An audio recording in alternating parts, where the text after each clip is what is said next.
First things first, I needed to pack up all the small things around the shop so I could move them easily. To do this I enlisted Mike's help and we made fairly short work of it. It helped that a lot of the shop was already well organised. A lot of stuff could be transported exactly as it was. Next I needed to remove the plastic dust wall and all the framing for it. Plastic came down very easily with the help of a knife duct taped onto a pole. I then needed to demolish the cabinet I'd built around the compressor, and then we could start loading things onto the truck. With the help of a couple of good friends, all the stuff we could move by hand got moved out pretty quickly. We used a relatively small 20-foot U-Haul truck and made a couple of trips to get everything moved to the new shop.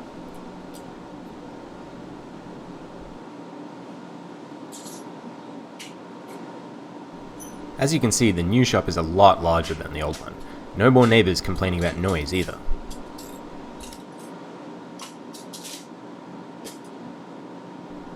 With all the smaller stuff moved, it was time to think about the compressor and the tumbler, both of which weigh quite a bit. My plan was to set them both up on pallets so they could be easily moved with a forklift when my rigger came to move Millie. This actually worked out really well.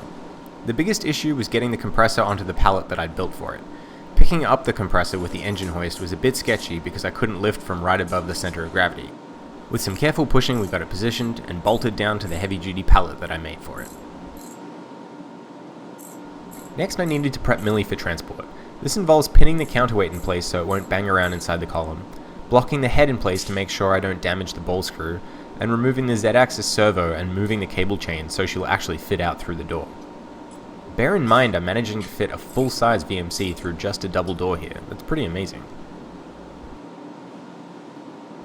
Once everything was moved to the new shop, I realized I was going to be really short on workbenches, so I decided to make a couple of stool height benches that I would use as my main workspace.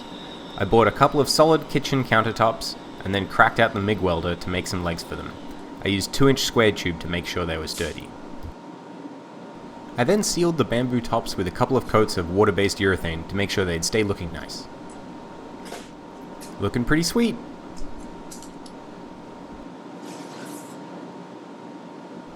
Then it was time to get Millie set up and ready for power. This is fairly simple, I just had to remove the blocking I'd put in for transport and reinstall the Z-axis servo and cable chain. The electricians then showed up and started to run power for everything. Amazingly, there were only 2 outlets installed in the whole shop, so there was a lot of work to be done.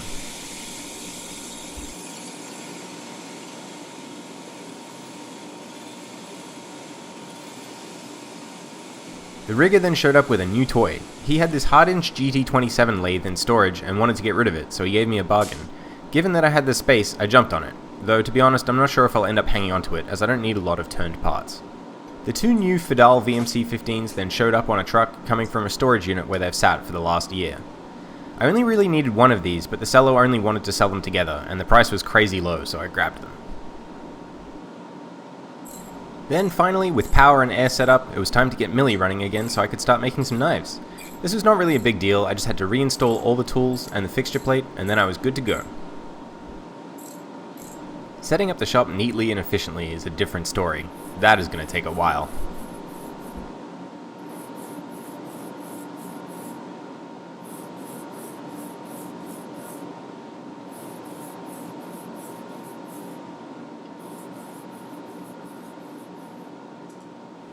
Hey guys, so I hope you enjoyed seeing the move to the new shop. Obviously it's going to take a while yet before the new shop is in anywhere near as good a condition as the old shop was. The old shop was very optimized for the space. It was very neatly laid out, very well organized, which was great. And now I have to learn how to do that again in a bigger space with different requirements. One of the things that I really was expecting, but wasn't expecting how much this was going to happen during the move, is just how expensive and how time consuming it is to move a workshop.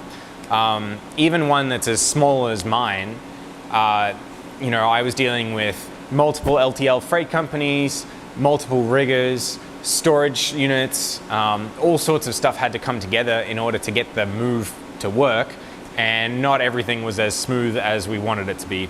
At one point, one of the storage companies threw a hissy fit because my rigger wasn't there exactly on time, and then delayed the rest of the move by a week just because of that one thing. So same with the electrician. I actually drew out a blueprint showing out all the receptacles and everything that I wanted, all the circuits I needed. And then one of the machines wasn't the voltage that I thought it was, which is a pain.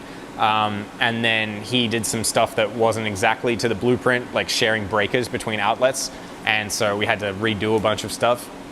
Overall, things went okay, just everything ran a bit longer than I would have liked and a bit more expensive than I would have liked.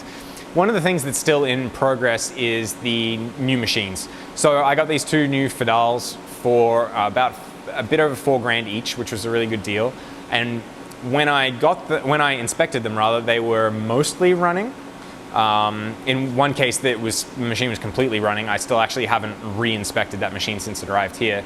The issue is that both of the machines were used to machine graphite extensively, and graphite is incredibly bad for electronics. It gets into the electronics and causes conductive shorts and destroys things.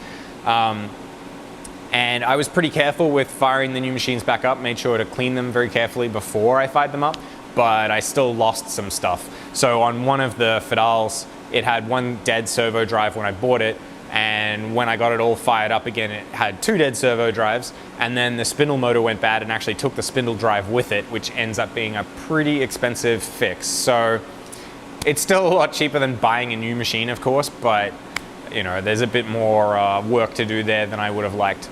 So everything's coming together. It's just, as with anything, it's always more complicated and more expensive than we initially expect it to be. So such is life. So right now I'm focused on finishing up customer back orders, and that's actually going pretty well. We had some delays initially with some issues due to DLC. The DLC coding on the entire first batch had to be redone after we got it back. Something went wrong with the cleaning process, and there was like watermarks on all of the blades, so they all had to be stripped of the DLC coding, reblasted, recoded.